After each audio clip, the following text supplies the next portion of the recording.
আসসালামু আলাইকুম। আমাদের চার দেওয়ালের মধ্যে কাঁথা, কম্বল, ল্যাব মুড়িয়ে থাকতে কষ্ট হয়ে যাচ্ছে। একবার চিন্তা করুন পথ শিশু কিংবা রাস্তায় থাকা মানুষগুলোর কি অবস্থা হচ্ছে। আমি সৈয়দ মোহাম্মদ জিয়াউদ্দিন আজকে আপনাদের মাঝে তুলে ধরার চেষ্টা করব রাস্তায় পথ শিশু কিংবা মানুষগুলো কিভাবে দিন কাটাচ্ছে এবং এই শীতে ওনাদের কি অবস্থা হচ্ছে। ভাই আপনি এখানে থাকেন? জি ভাই। তো এই ঠান্ডায় কষ্ট হয় না? কষ্ট হলে কি করুম ভাই, ঘর বাড়ির নাই কিন্তু আমরা নিঃস্ব লোক, কি করুম ভাই। এই শীতে তো কম্বল, ল্যাব এগুলো ছাড়া থাকতে তো অনেক কষ্ট। কি করুম ভাই, এই পাইছি দেখেন না, এই যাই পাই দুধের বাচ্চা নিয়ে এখন কি করুম ভাই, আবার শরীরে কোনো রাস্তায় ঘুমাই থাকি। মানে আপনার পুরো পরিবার নিয়ে এখানে থাকেন জি রাস্তায়? ভাই। ছোট বাচ্চাটা ঠান্ডা লাগে না?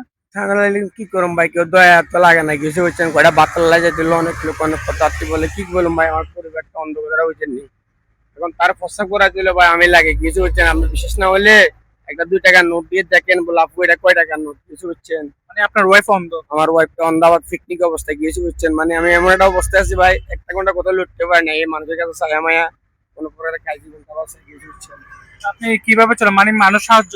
মানুষের সাহায্যের উপর আবার আমার পায়ের রক্তটা কাটা দেখছে, আমি একজন ইঞ্জুরির রোগ।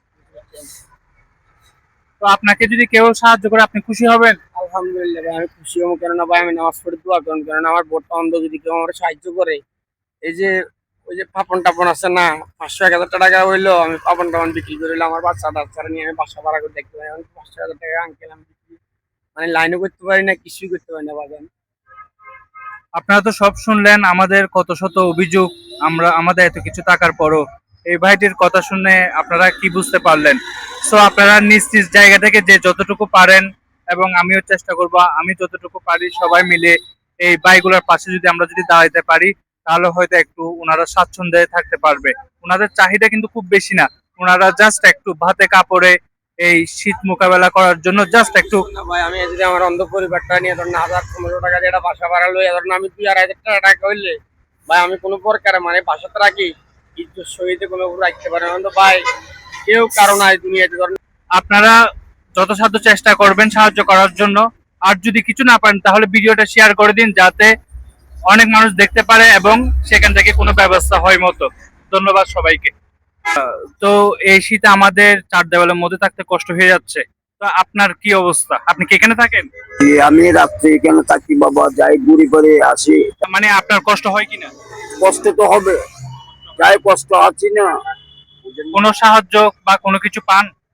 যাই পাই মনে করেন কেউ 10 টাকা 20 টাকা দিলে এগুলি দিয়ে আমি চা পানি নাস্তা পানি খাই। শীতের জন্য যে কাপড় চোপড় কিংবা কম্বল, ল্যাব এই ধরনের কোনো সাহায্য এই শীতে পেয়েছেন কিনা? পেয়েছি আমি। আপনি কোথায় থাকেন?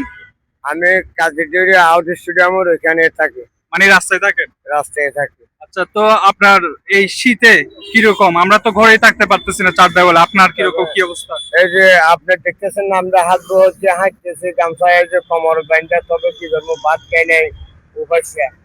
মানে শীতে জামা কিনতে পারতেছেন না? কই, একটা লঙ্গি ছাড়া আর কোনো লঙ্গি নাই আমার, এটাই বাস্তব। এই যে ল্যাব, কম্বল, এই টুপিটা, এটা হলো আমাদের নবীজির কি একটা সুন্নত, এটার মানে কি, এটাই সাক্ষী। আর এখানে লেফিনা দুজন আছে। আচ্ছা, তো ল্যাব, কম্বল কোনো কিছু নাই? কই বাজি, বিছানার একটা রেক্সিং আছে, এটাই বিছাই। আর কিভাবে রাত যাপন করবেন? এই ধরনের দেখেন না, রক্ত মক্ত হয়ে গিয়ে জন্টিস হয়ে গেছে, আরো শরীরের মধ্যে এগুলো দেখার কেউ নাই, মানে কেউ বলে না?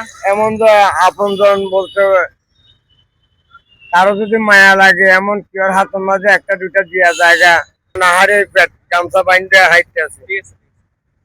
সুপ্রিয় দর্শক, আপনারা দেখেছেন, আপনারা শুনেছেন ওনার বক্তব্য।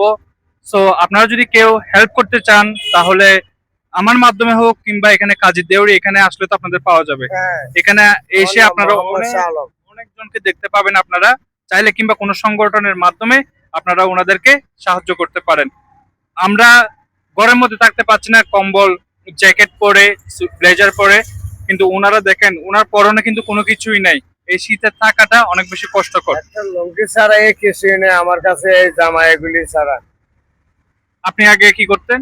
আগে আমি এই যে রিক্সা চালাতাম, আমার এই যে হাতগুলি দেখেন, আমি বাঙ্গা ফাওয়া নিয়ে রিক্সা চালাতাম, ও জানে। ও বলি না, সবাই বলবে সার্কাস আছে, যত সিকিউরিটি আছে ওইখানে, যত দোকানদার আছে, ওরা সবাই বলবে যে আমি কি কর্ম করি খাইছি বাঙ্গা ফাওয়া নিয়ে। উনি এখন আমি পাচ্ছি না। উনি আগে রিক্সা চালাইতো, কিন্তু ওনার পা অ্যাক্সিডেন্ট হওয়ার কারণে, পা ভেঙে যাওয়ার কারণে উনি এখন আর রিক্সা চালাতে পারছে না। সুতরাং আপনারা সবাই মানুষের জন্য সবাই চেষ্টা করবেন, আমাকে সব ইনক্লুড করবেন। শুধু আমরা কিছু করতে পারি কিনা দেখবো ইনশাল্লাহ। এই শীতে আপনাদের কি অবস্থা, কিরকম করে দিন পার করছেন? প্রচন্ড আমরা কষ্টে আছি, ঠান্ডা শীতে, শীতের জামা কাপড় পাই না আমরা এখানে রাস্তায়, আমরা কম্বল পাইতেছি না, এই আমাদের রাত্রি যাপন করতে তো কষ্ট হয়ে যাচ্ছে মনে হয়। হয়ে যাচ্ছে, কষ্ট হয়ে যাচ্ছে, আপনাদের কম্বল এই পর্যন্ত এই শীতে, মানে এই সিজনে আপনারা তো পান নাই মনে হয়। পাই না কম্বল। পান নাই না? তো যদি কোনো মানবিক সংগঠন কিংবা কেউ যদি ওনাদেরকে হেল্প করতে চান, আপনাদেরকে এখানে সিআরবিতে পাওয়া যাবে। ইনশাল্লাহ আমাদেরকে পাওয়া যাবে। ওনাদেরকে সরাসরি এসে এখানে আপনারা হেল্প করতে পারেন। আমার পেছনে একজন আছে, উনি লুঙ্গি গায়ে দিয়ে শুয়ে আছে। হুম, থাক থাক থাক, ডাকিয়েন না। উনি লুঙ্গি গায়ে দিয়ে শুয়ে আছে নাম মাত্র।